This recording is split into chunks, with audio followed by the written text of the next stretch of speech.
नमस्कार। प्रवास अक्षर न्यूज नेटवर्क पर आप सभी का स्वागत है।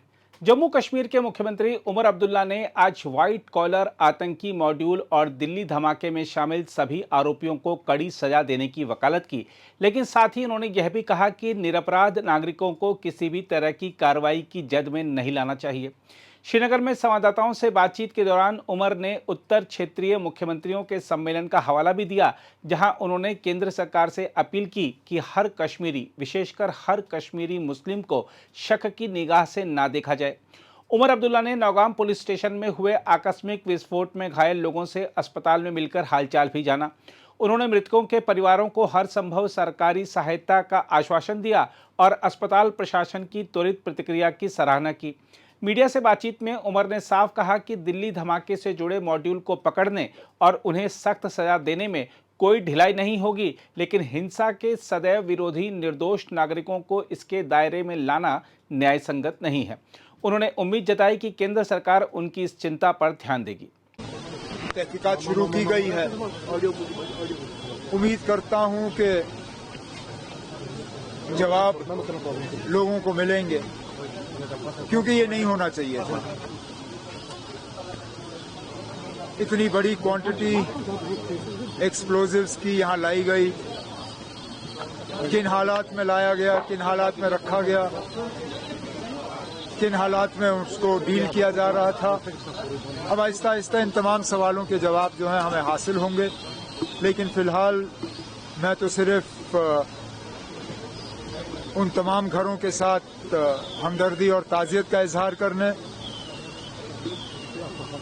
जिनके इस दुनिया में रहे नहीं, और फिर जो हमारे जख्मी हुए उनका हाल पूछने के लिए मैं बिलखसूस यहाँ अस्पताल वालों का, ये उजाला सिग्नस का जो अस्पताल है, इनका शुक्रगुजार हूँ, क्योंकि सबसे पहले ये पहुंचे।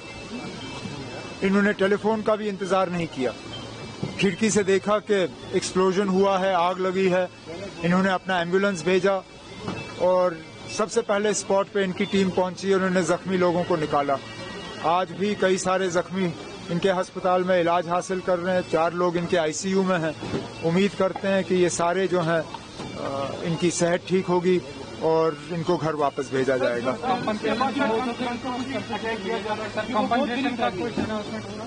अब कॉम्पनसेशन का हमने पहले ही किया है।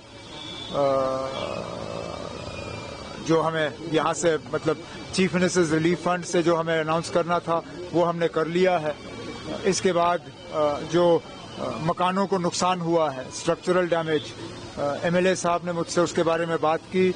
उसके लिए भी एक केस तैयार किया जा रहा है। जितना प्रोसीजर के तहत हम दे सकते हैं हम दे देंगे।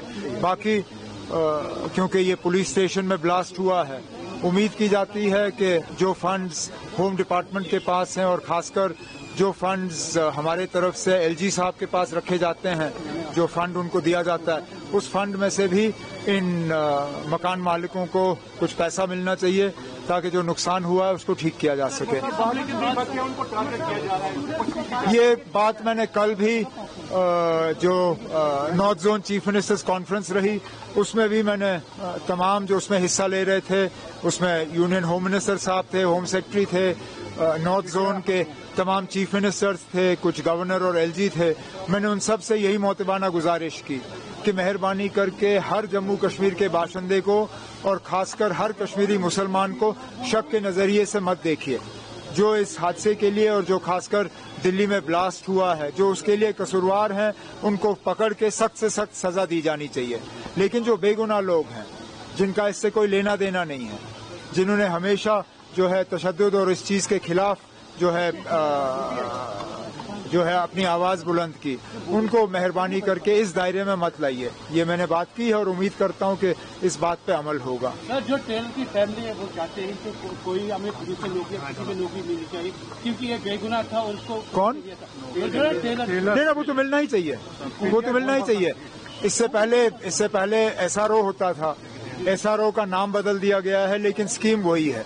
जो लोग ऐसे हादसे में मारे जाते हैं उनको एक नौकरी जो है कॉम्पनसेशन के तौर पे दी जाती है। मैं गवर्नमेंट के जो हमारे अफसर हैं उनसे कहूंगा कि इस टेलर की फैमिली के लिए भी एक केस प्रोसेस किया जाए और वो केस जैसे ही हमारे पास आ जाता है उसको हम मंजूरी देंगे। ठीक है। अगर आप भी लेना चाहते हैं देश दुनिया की तमाम जानकारी तो आज ही सब्सक्राइब करें हमारे चैनल को।